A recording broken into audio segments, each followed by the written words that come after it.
Assalamualaikum warahmatullahi wabarakatuh. Kami dari kelompok 1 kelas DKM 5 yang beranggotakan Nur Agniwara, Iis, Dewi Suhartati, Diantika Sari, Latifatul Umi Azizah, Nelly Anissa, Selvia Sulun, dan saya sendiri Yuwan Novita Rati. Di sini kami akan menjelaskan mengenai penamaan rekam medis. Penamaan rekam medis itu sangat penting karena supaya tidak terjadi kesalahan dalam pelayanan.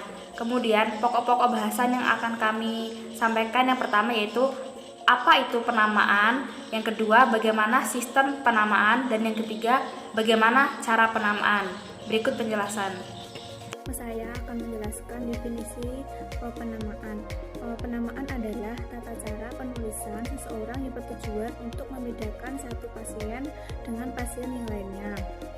Kemudian memudahkan dalam mengindeks atau biasa disebut dengan indeks utama pasien atau IUP. Hal ini juga akan memudahkan dalam memberikan pelayanan rekam medis kepada pasien yang datang berobat di rumah sakit. Sistem penamaan itu merupakan suatu tata cara penulisan nama seseorang pasien pada dokumen rekam medis yang bertujuan untuk membedakan antara pasien yang satu dengan pasien yang lain.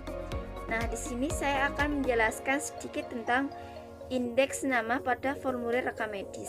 Yang pertama itu adalah penulisan nama yang diiringi dengan singkatan.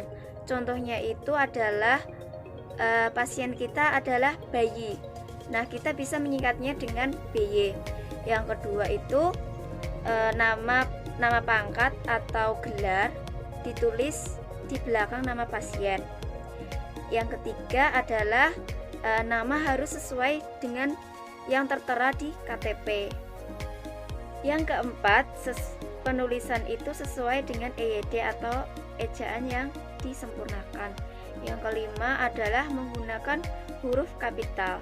Dan yang terakhir harus disertakan penanggung jawabnya. Misalnya itu adalah pasiennya. Yang ketiga, apabila nama tersebut diikuti dengan nama suku atau marga, maka diindeks dengan nama suku atau marga itu berada di paling depan, lalu ada tanda koma, lalu diikuti dengan nama sendiri. Contoh, Wasani Tamher.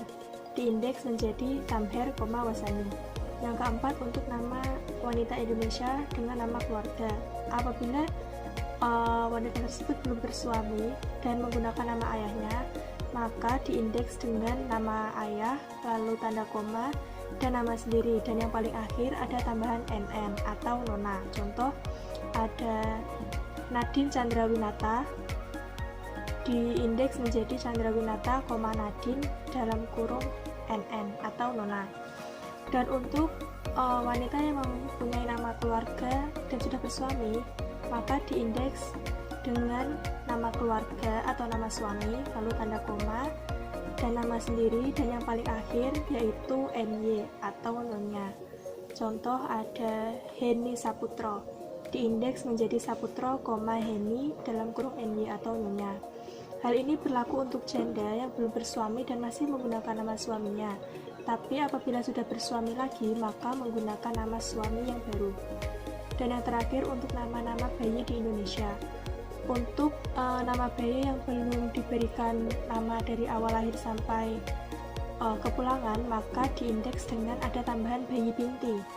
Contohnya, apabila nama ibunya itu Adinda, maka diindeks menjadi Adinda, bayi binti, dan itu hanya untuk bayi yang beragama Islam. Apabila bayi tersebut non-muslim, maka hanya Adinda, bayi saja. Itu tadi cara penamaan untuk nama-nama Indonesia. Orang Eropa.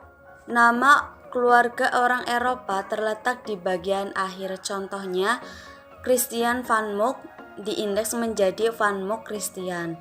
Kedua, nama orang Arab. Penulisannya sama seperti orang Eropa.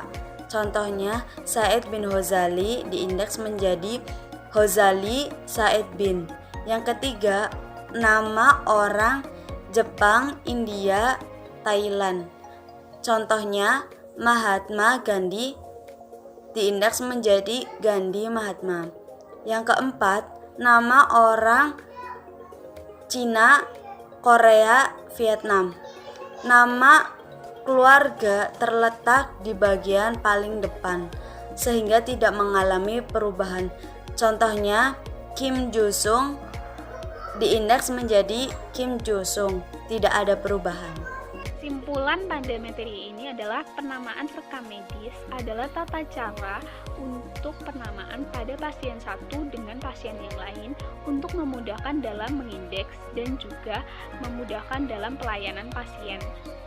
Dan penamaan di Indonesia ini juga berbeda dengan di negara lain karena di negara Indonesia ini penamaan lebih beragam.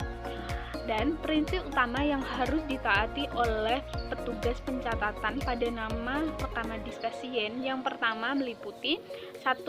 Nama pasien itu sendiri apabila namanya sudah terdiri dari satu kata atau lebih. Yang kedua, nama pasien sendiri diikuti nama suami apabila sudah menikah. Yang ketiga, nama pasien sendiri diikuti dengan nama orang tua atau ayah. Yang keempat, apabila pasien memiliki nama marga atau keluarga, maka nama marga atau keluarga didahulukan dan diikuti oleh nama pasien sendiri. Dan oleh sebab itu, dalam penulisan nama pada rekam medis ini sangat penting. Salah satunya untuk mencegah terjadinya rekam medis pasien tertukar dengan rekam medis pasien lainnya. Mungkin itu presentasi dari kelompok 1 tentang sistem penamaan rekam medis. Semoga bermanfaat untuk teman-teman semua. Mohon maaf bila ada kesalahan. Terima kasih. Wassalamualaikum warahmatullahi wabarakatuh.